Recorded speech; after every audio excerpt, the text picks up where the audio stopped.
Assalamualaikum warahmatullahi wabarakatuh. Sebelumnya, perkenalkan, nama saya Dwi Wulandari. Saya dari program studi manajemen 18I. Di sini saya akan menjelaskan mengenai proposal penelitian saya yang berjudul pengaruh inflasi, suku bunga, dan nilai tukar terhadap return saham perusahaan manufaktur yang terdaftar di Bursa Efek Indonesia. Alasan saya memilih judul pengaruh inflasi, suku bunga, dan nilai tukar terhadap return saham yaitu dikarenakan return saham merupakan suatu hal yang penting yang dapat memotivasi para investor untuk berinvestasi dan juga merupakan suatu imbalan atas keberanian investor dalam mengambil risiko atas investasi yang dilakukan. Sedangkan return saham dapat dipengaruhi oleh berbagai faktor ekonomi makro di mana pada penelitian sebelumnya masih terbatas dan diharapkan pada penelitian ini dapat memperluas dan faktor penelitian yang belum ada.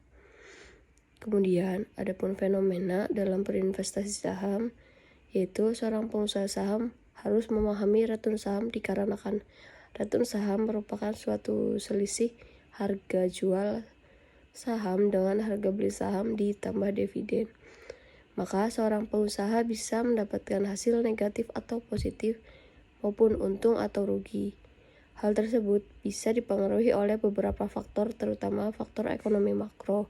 Namun, faktor ekonomi makro dapat berubah-ubah baik naik maupun turun. Fenomena inilah yang melatar belakangi penelitian ini. Kemudian, adapun indikator dari setiap variabel.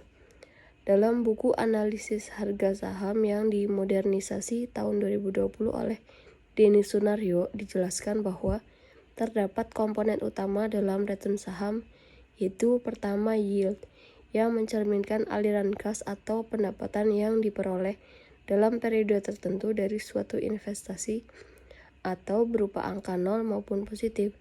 Kedua adalah capital gains atau loss yang merupakan arti sebagai kenaikan atau penurunan harga suatu keuntungan atau kerugian bagi investor. Dan terdapat beberapa faktor yang mempengaruhi return saham seperti faktor ekonomi makro yaitu inflasi, suku bunga, kurs atau nilai jual.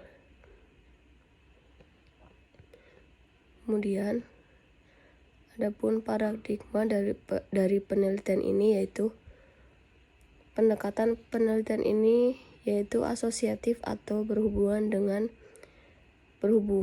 yang memiliki tujuan untuk mengetahui hubungan atau pengaruh antara dua variabel atau lebih. Hubungan kausal yang bersifat sebab akibat. Dalam hubungan ini ada variabel independen atau variabel yang mempengaruhi seperti inflasi, suku bunga, dan nilai tukar. Sedangkan variabel dependennya atau variabel yang dipengaruhi yaitu return saham. Metode penelitian ini menggunakan metode purposive sampling. Teknik sampel yang digunakan untuk penelitian yang digunakan dengan pertimbangan tertentu karena peneliti sudah menentukan sampel yang akan dijadikan objek penelitian, sehingga peneliti menetapkan perusahaan yang dijadikan sampel yaitu laporan keuangan perusahaan manufaktur subsektor otomotif dan komponen yang terdaftar di Bursa Efek Indonesia periode tahun 2018 sampai 2020. Demikian proposal yang dapat saya sampaikan. Atas kurang dan lebihnya saya mohon maaf. Wassalamualaikum warahmatullahi wabarakatuh.